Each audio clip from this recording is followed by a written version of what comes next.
This episode addresses the fundamental question, I think it's fundamental. Why does access to religion/spirituality stuff seem restricted and almost artificially so? Like if you want to learn about how the truth about the physical world, you can learn that anywhere. I mean, you can go and see how things react, but if you get precise enough instruments, you could reprove all the laws of physics and stuff that we have from anywhere. It doesn't have to be a particular source, doesn't have to be a particular person, but in spirituality, kind of religion stuff, we find ourselves clustering around these limited access points. This channel being a total representation of that, a big offender, because what we've got is we're all talking about, Swedenborg had this access. What can we learn from that? How do we get it? But it's very much hard to go get it yourself. Why is it like that? Shouldn't it be that if there's this giant truth about life and God and reality, that it's just something that we all are tapping into and it's like self-evidently there? That's what we're getting at. And what's Noah have to do with any of that? You did click on a video that talks about Noah, right? And how is Noah related to, the daily struggle that we go through? The micro world that really makes up, our happiness or our unhappiness, where we have good things that are bubbling up and trying to comfort us and reassure us and push us forward. And then you got all this stuff just sometimes pouring in with this amazing volume and consistency, trying to seemingly attack everything that makes us happy or lead us in negative directions. What is this resistance, and how can learning about this story get us up into the realization that there is a higher truth, that the grasping of that is the answer to how to get rid of this negative head weather? And doesn't that make this question of what's up with accessing spiritual truth in the first place that much more important, because now it's personal? Like and subscribe if you haven't already. Thank you for watching this show, and download this book. It's free. Check the link in the description. You can follow along with us. This is Secrets of Heaven, Volume 1, and we're going to start at 597. Noah symbolized a new church. Bam. Noah, not just a guy. This is a symbol. Suddenly we're talking about something goes from person to the universal. Symbolizes a new church called the Ancient Church. That's a good name. Well, is that really a good name for a new church?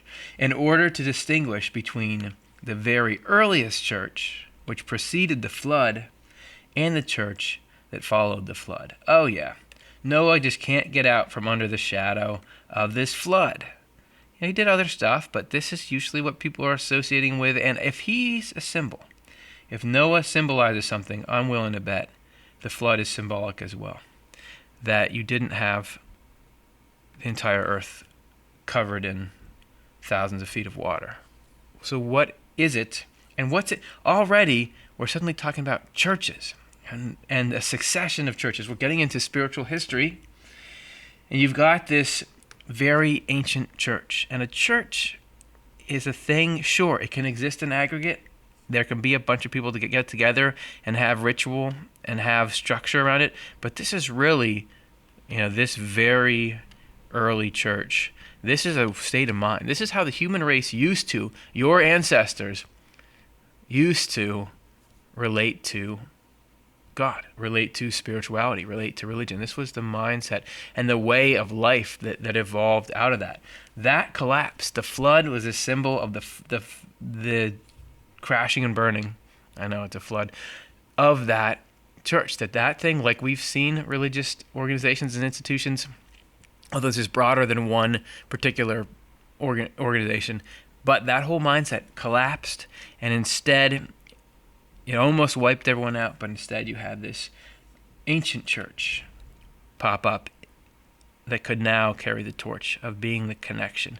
And we're going to look at how these two things function so differently and what that tells us about how our minds work and why it seems like it's so much harder to access God or access truth than it should be. Why do we have to go through these strange roundabout routes to get to something that's, or at least confirm something or augment something that should just be in everybody's heart and mind? The states of these two churches were entirely different. So this is not the same. They're related in time, but the way they process things, night and day. That of the earliest church was to receive a perception of good and so of truth from the Lord. It's easy to just gloss over this sentence, to say, okay, Swedenborgianese, check it out for a sentence. I'll join you back up when you say something that isn't about good and so of truth and how they follow in succession. But this actually matters. What he's saying is goodness versus truth. So what came primary here was the Lord, who's hanging out, being super loving and wise, shooting that out everywhere. The way it was received by this first mindset, by the way things should be. I mean, the ideal initial state is that the perception, which just means this knowing. You ever, I get it. That's perception. Or I can just tell something and it's accurate. That's perception. They would have the perception of what was right. That's one way you could translate this. Perception of good. So you can just feel and understand what's right. And from that, truth. So because they can feel what the imperative of love is, because they know what the priorities should be in life, it's just self-evident. Of course you love others. Of course you try to help them. Of course community, the raising up of the happiness of everyone is what's important. From that, they had this innate sense of what was true, the existence of God, the nature of life after death, the soul, what our purpose was here. All these things that the human race now searches around for, they just had that because God was pumping this love right into the center of their being. And that love brings with it, marries to it, the requisite truth. That's how it was supposed to be. That this was something coming into everyone. They didn't go through a book. They were plugged right in to the source. But that fell. That couldn't last. Yeah, people have free will. In the ancient church, Noah. So Noah, in case you're wondering, this is Noah. This next one. Okay. The state changed to one of conscience concerning goodness and truth. Conscientia. That's, I think, the Latin pronunciation of that. And it's a word that is both conscience and consciousness. So think Jiminy Cricket, but a little more expansive. And that is when, what does Jiminy Cricket do for you? You hear something and you think it over. Is that right or is it not? Should I do this? Should I not? And you try to develop a really strong sense of what's right and wrong and what you believe ethically, and then you make decisions based on that. It's the reverse. I almost said reverse, in reverse there. It's the reverse of this initial state, that we have to, instead of what's good, ideas, truths can try to flow in, and then, you try to make sense once they're in here. Okay, you've got some kind of idea. Is that right? And then you try to open that up to the love, right? The difference between conditions in the earliest church and in the ancient church was the difference between having perception and having conscience. Perception is not conscience. Heavenly, and this distinction, we're talking here about history, but now we're going into the arrangement of heaven as it exists today. Heaven, by the way, not just being in your future, but being this fundamental piece of the architecture that brings us our ability to be conscious, rational, alive beings. Heaven is right now part of the supply chain that brings that to us. And you have way up high in the third level of heaven, which means all of your mind is open to truth and love. They have perception. Heavenly angels have this perception. So up top, you get the same state that the very earliest church was in. This is what the top of heaven is. Spiritual angels have this conscience. So the next level down is where they do this weighing of things, and they have really keen perception, but it's not that innate, I just know this is still, I'm pursuing this and figuring this out. The earliest church was heavenly, but the ancient church was spiritual. Still both great, but different, and working their way down to, earth is down here. Then now we get into this, how should it be? If there's just a piece that doesn't fit here. If God is omnipresent, and God is pure love for everyone, and heaven is right here, and the spiritual world is so close that it's just waiting for us to accept it, and there's no distance spiritually between our hearts and the hearts of the angels and that love us, everything. There's so much, and it's so close, yet how do we sit here feeling so incredibly isolated? And then we can have people that we love and they die and we don't even know, do they still exist? Am I going to continue to exist? And I can hear things, people at religious institutions say this. Some weird guy on YouTube said this, whoever that wonderful guy is. And I don't know, I'm thinking about that we are just really kind of wandering. And is any of this spirituality stuff true? Because seems like there's this really clear materialistic picture of life that seems to contradict any of that stuff. So why are we, doesn't seem to add up. If there's such a huge presence of the spiritual side of life, why is it so hard to find traces of that? How should it be? Even if you're content with how things are, why would you set it up like this? So this, we're about to get into now, describes the initial conditions, how it was meant to be that the individual person related to God. Right? That's worth sticking around for. The earliest church experienced direct revelations. So how did they get this direct contact with God? Through personal contact with spirits and angels, and also through visions and dreams sent by the Lord. Now that is a happening spiritual life. And some people may feel like they're getting that right now, and it certainly could be, but most of us are not. We are getting to read things people have written and have good feelings and senses, but this is how it should be. That there is, you're getting direct contact. God is reaching out and talking, and this is exactly how you'd think. How do you know that there's life after death and we continue? Well, you talk with people who are there. This is how I know that Australia exists. Because I've never been there, but I can talk to people who have been there, and I believe them, and they can send me pictures and stuff. This is exactly how we should know afterlife exists. We can't visit it because a plane ride is like 2 days to get there, but we can know, not because we have a feeling or we believe, but because we're talking to the people there. That's how it should be, and it should be. And I would imagine this too is part of why it feels so crushing and strange and alien when somebody dies and you never hear from them. That it should be that I would imagine, under these conditions, somebody passes on and it's definitely a loss, but you get to hear from them once in a while. They come through and say, look, I'm here. Don't worry about it. Focus on your life. There's important things going on there. We'll see each other soon. That is the conditions under which we were meant to process death, which is probably, if true, that's why it's so difficult to process now. But not just that. You'd think that would be enough, but also visions.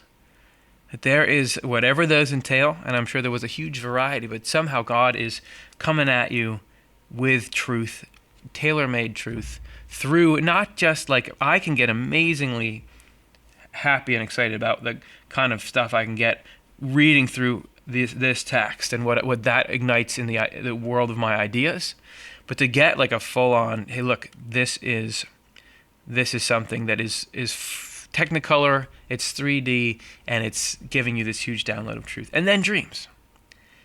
That you're just like, there's just wisdom and reassurance and leading pouring through everywhere. No wonder they had this direct perception of what is good and true, because you're part of that world. You're not, the boundary is so porous that it's almost like a continuum of existence. These gave them a general ability to recognize what was good and true. And having recognized this, they confirmed the generalities, axioms more or less, by countless insights gained through perception. So, by being in the atmosphere, but just being around these spirits and angels and understanding how they talk and think, noticing the nature of these visions and the dreams, even apart from the content, just by osmosis, you begin to be able to recognize what goodness and truth is. And when you have that as a foundation, when you get inside you, okay, I get the general flavor of what's good and true, then through all the little experiences in your life and the ideas and the ahas that we can get now, you're using that to confirm this greater world here. And we can be doing this process in miniature. If we can get what we really feel like is what's good and true, through whatever source we can get it now, we can still be using the world to confirm it. And Swedenborg says that's actually the most powerful use of our rational mind, is this: if you found some kind of truth, look for where can you see it? What makes it real, and where do you see things played out? I wouldn't be hanging around so much Swedenborg if I didn't, when I hear a principle and let it roll around, if I don't then see, oh my gosh, that's really how, that's what this part of the world is saying. If you look at the relationship between the sun and a tree or something like that, oh, that's definitely sort of amplifying or testifying to this fact. You can see these principles written throughout the world, but I never would have been able to know what I was looking for without that initial idea. In this way, daily experience corroborated general principle. That's cool. You get what you go through corroborate the general principle, which general principle was what you learned through these visions and dreams. Whenever they came across something that did not agree with general principle, they perceived that it was wrong. And whenever they came across something that agreed, they perceived that it was right. Heavenly angels are in the same state. Now, we can't just say, okay, we're in this state and start acting on it, because to say I won't even listen to the counter arguments and I can tell something's wrong just because of how I feel is a nightmare if we do it when we don't actually have perception, because you can have false ideas that you cling to that tenaciously. This is why you have to be in the state we're in now of conscience, where you're saying, I've really got to think it over and weigh it, and we pursue truth. That's just the state that we're in. But if we somehow are able to return sometime to this perception, or if you get there individually, then rather than right now, the problem with the conscience is it's inexact, and there's a lot of ideas that in society and then personally we think, okay, this is probably a good idea or a good principle to act on, and only through trial and error and a lot of pain coming from that we say, oh, actually, wait, that wasn't good in the first place. There's just not the same kind of quality control that there could be if we could get back to this perception state. The broad principles of the earliest church. And I'm sorry, we're talking about Noah right now? I mean, would you ever have thought that this stuff is in there? And you may say, this stuff's not in there. Swedenborg is just pulling it out of nowhere. But if you're with me, and if you start to think about, and we're really not looking at the story with the full characters here, but if you start to think about the story as a whole and seeing Swedenborg's parts, you should see the same kind of confirmation that I was talking about seeing in the world, where you go out, oh, this is really, meditating on this, I really do see the relationship of the way sun hits the leaves of the trees is like the way truth sticks or doesn't stick with the ideas in our minds. Similarly, you should be able to, as you go into the text of the Bible, see like this, the way it's written does seem to lend to an internal sense. And once you have this particular interpretation, if it starts coming alive for you, the text, maybe we're onto something. The broad principles of the earliest church, its axioms in effect, were heavenly, eternal truth. So what is this stuff that they know, like they know anything, that they feel in their bones? They included the idea that the Lord governs the universe. What would it be like to have that on lock? That you just know God is in charge of this stuff. That He is the source of all goodness and truth. This particularly useful in freeing yourself from the prisoner loops of ego, where it's all this competition. Who's got more ability and knowledge? Who's better? But to willingly and joyfully see, oh, this is all God's, and it's just a gift that's being given. That's the only, to really believe that, that's the only tool I've ever found that really lets me escape ego without the sort of fears it throws out, holding back. Because when you look out at the world and you see, hierarchy, you see competition, there are rungs on this ladder, and I want to climb because the higher you go, the more there's joy, in whatever form that takes for you. And you start to say, well, instead I'll go over here to God. There's so much fear that comes out of this. Like, you're going to give out something, you're losing your shot at something. But if you actually believe that, no, everything that would allow you to climb in the first place is just streaming in from God, that there's not better or worse, and to understand the actual complexity of life, or the detail and the work to be done is in a different arena. It's in combating hell and negativity rather than combating each other. That gives you a different ladder, right? That you can climb, and you can trust that ladder. To me, that having that be something you just understand, infinite benefit from that. And of all life, and look at this. Okay, so these are all good sounding things. And that our selfhood is pure evil and of itself is dead. and other ideas like these. This is hilarious that you would loop or link this in with something like the Lord governs the universe, because some people would take this very personally, that their selfhood is pure evil. But the little mini lecture I just gave about the selfhood as Swedenborg describes it, which is essentially our selfhood is our desire to dominate others and accumulate wealth or sensory gratification. That's go ahead, live by it, follow it, chase it. It doesn't really pay like it says it pays, and of itself is dead. That we're just like a computer without the electricity. That's getting to be a pretty old metaphor, But we can have life, but you got to be plugged in. You got to be plugged in, and that plugging in is understanding these things. The Lord is the source of all goodness and truth. The Lord governs the universe, and the Lord being love, love governs the universe.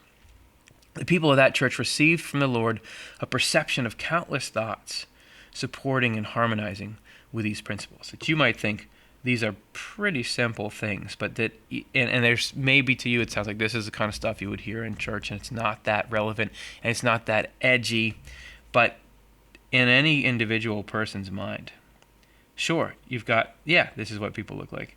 You've got those principles there, but they stream in and the Lord works it out. So, it splits into whatever, in a way in you that it doesn't occur in me or in anyone else. The Lord has given you all these little thoughts and feelings. And if you've ever had this burst of what feels like a little bit of heaven in your mind, this insight, this idea that feels linked to this bigger positive message, is just an awesome thing. And that's really where these principles come to life. It's not that this is the most profound thing ever. It's these little things, understanding what that actually means. That's where you're really getting some purchase out of all this. To them, love was the most important element of faith. It was through love that the Lord enabled them to perceive everything belonging to faith. And so faith to them was love, as already stated. Is that how it is now?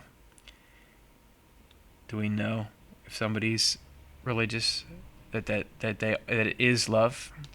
I think we got to work on that. And you look at the perception model that we had before, way up here. The primary, this is love. That the Lord is coming in with love. That's what perception of goodness is. The love that has this immense wisdom in it of what needs to be done and why. That's what spirituality is. At its core, it is I want to love, and it's really God coming in and saying, "Let me show you the alternative to selfishness and misery. Let me show you love," and that when love comes in, that is what the soul of religion, the soul of spirituality is. And when we hook into that, and everything else, like the ideas and doctrines and things, are offshoots serving that, that's when you have the state of perception. And that's the news from heaven. Hope you liked it. Hope that it felt like, hey, even if you're not necessarily getting those same kind of spiritual perks, the direct revelation, visions, conversation with spirits and angels, at least to me, it feels like, okay, that's how it should be. And so I can accept that, we're a little more disconnected now, but that we're trying to move into that, and that God understands that really we would love to have, we'd love to be able to talk rather than sort of circumnavigate and get to each other kind of across this giant wall. So if you're ever feeling like alone, know that that's there. That love, everything is there. It's right there. We're just working to get the phone lines working again, right? Okay, like and subscribe. Hey, if you wouldn't mind, donate, otlemonthly.causevox.com, become a monthly supporter. This really helps us as we try to give you this kind of programming all the time. And I hope that you leave a comment, because I'd love to know, how is this material working for you? Do you have other questions that I didn't think of here? And what can we do to make the world better through what we learn here? How can we make it that love is the starting point of even this stuff that we're doing, watching these videos together? Thanks. See ya.